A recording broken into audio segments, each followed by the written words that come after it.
Imagine करो तुम अपने फ़ोन पर बैठे हो और एक टैब में कनाडा की यूनिवर्सिटी खुली है, दूसरे टैब में ऑस्ट्रेलिया, तीसरे टैब में जर्मनी और चौथे में चाइना। यूट्यूब पर कोई कह रहा है कि भाई कनाडा ही बेस्ट है, दूसरा कह रहा है कि नहीं ऑस्ट्रेलिया जाओ लाइफ सेट हो जाएगी, तीसरी बोल रहा है कि जर्मनी सबसे स्मार्ट ऑप्शन होगा।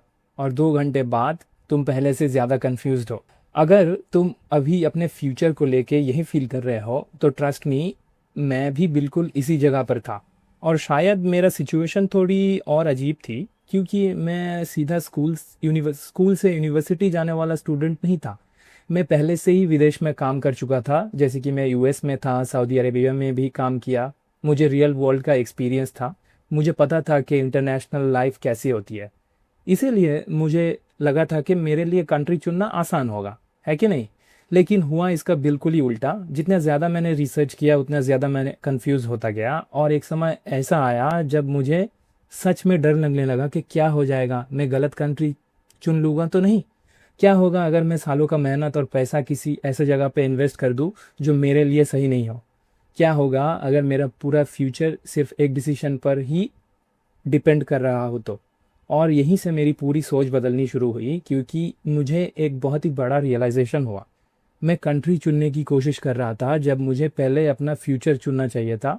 और यही गलती मुझे लगता है कि ज़्यादातर लोग करते हैं। हम लोग गूगल पर जाके सर्च करते हैं कि best country to study abroad, लेकिन शायद से ही सवाल यही है कि मेरे लिए बेस्ट कंट्री कौन सी है। क्योंकि दोनों सवाल बिल्कुल अलग है, और शुरुआत में मैं भी वही किया जो हर कोई कर रहा था। यूट्यूब में वीडियोस देख रहा था, मैं ब्लॉग्स पढ़ रहा था, मैं लोगों का एक्सपीरियंस सुन रहा था। और मज़ेदार बात यह थी कि हर किसी के पास अलग जवाब था। कोई कह रहा था कि कनाडा जाओ, कोई कह रहा था कि ऑस्ट्रेलिया, कोई जर्मनी, कोई यूके, कोई चाइना। और ये सब अपने अपने तरीके से सही भी था। लेकिन एक प्रॉब्लम थी, जो उनका जवाब उनके लिए सही था, मेरे लिए नहीं। और शायद यही सबसे बड़ा टर्निंग पॉइंट था। एक दिन मैंने सारी वेबसाइट बंद कर दी, यूट्यूब भी बंद कर दिया, और खुद से एक सवाल पूछा कि 5 साल बाद मैं अपनी लाइफ कैसे देखना चाहता हूँ।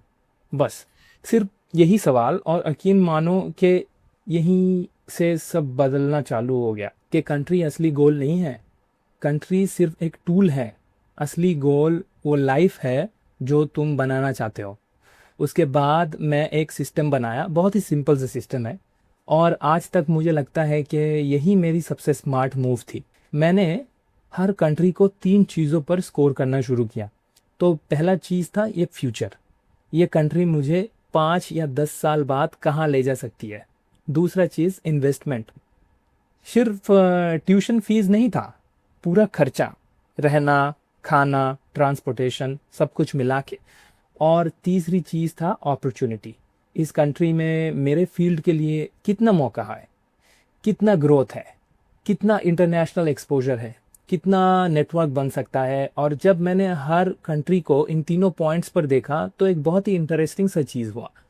कुछ कंट्री जो सोशल मीडिया पर बहुत ग्लैमरस लगती थी, वो मेरे लिए उतनी अच्छी नहीं थी ऑप्शंस के हिसाब से। और कुछ कंट्री जिन्हें मैंने शुरुआत में सीरियसली नहीं लिया था, वो अचानक बहुत स्ट्रॉन्ग ऑप्शन बन गया। और यही मेरी पूरी जर्नी की सबसे बड़ी सीख मिली। सुनने में थोड़ी अजीब लगेगी, लेकिन यही सच है।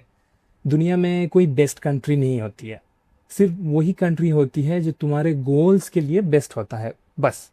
तो यही पूरी बात है। क्योंकि अगर कोई कंट्री किसी इंजीनियर के लिए परफेक्ट है, तो ज़रूरी नहीं कि वही कंट्री किसी मेरे जैसा शेफ के लिए भी परफेक्ट हो। अगर कोई कंट्री किसी रिसर्चर के लिए बेस्ट है, तो ज़रूरी नहीं है कि वही किसी बिजनेस माइंडेड इंसान के लिए भी बेस्ट हो। और यही वजह है कि दूसरों के फैसले कॉपी करना खतरनाक हो सकता है, क्योंकि उनका गेम अलग है, उनकी मंजिल अलग है, उनकी प्रायोरिटीज़ अलग है, और सबसे ज़्यादा उनकी लाइफ अलग है। जब यही बात मेरे दिमाग में घुस गया, तब पहली बार मुझे क्लैरिटी मिला, जो मैं कंपेयर करना कम कर दिया। और मैंने अपने गोल्स पर फोकस करना चालू कर दिया। और शायद अगर तुम अभी ये वीडियो देख रहे हो, तो तुम्हें भी यही करने की ज़रूरत है। तुम्हें शायद एक और यूट्यूब वीडियो की ज़रूरत नहीं है, तुम्हें शायद एक और कंट्री कंपैरिजन की भी ज़रूरत नहीं है। तुम्हें शायद पहले अपने फ्यूचर की क्लैरिटी चाहिए। क्योंकि एक बात है, जब मंजिल क्लियर हो जाती है ना, तो रास्ते अपने आप दिखने लगते हैं। और अगर इस वीडियो से सिर्फ एक लाइन भी याद रखनी है तो ये याद रखना, सबसे अच्छी कंट्री वो नहीं है जो इंटरनेट कहता है, सबसे अच्छी कंट्री वो है जो तुम्हें उस इंसान के करीब ले जाएगा जो तुम बनना चाहते हो। तो आज अभी इसी वीडियो के बाद एक कागज़ लो और लिखो कि 5 साल बाद तुम कहाँ होना चाहते हो, कौन बनना चाहते हो, किस तरह का लाइफ जीना चाहते हो, फिर कंट्री चुनना। मैं वादा करता हूँ कि डिसीजन लेना बहुत ही आसान हो जाएगा। और शायद पहली बार तुम कंट्री नहीं चुनोगे, तुम अपने फ्यूचर चुनोगे। मिलते हैं अगले वीडियो में।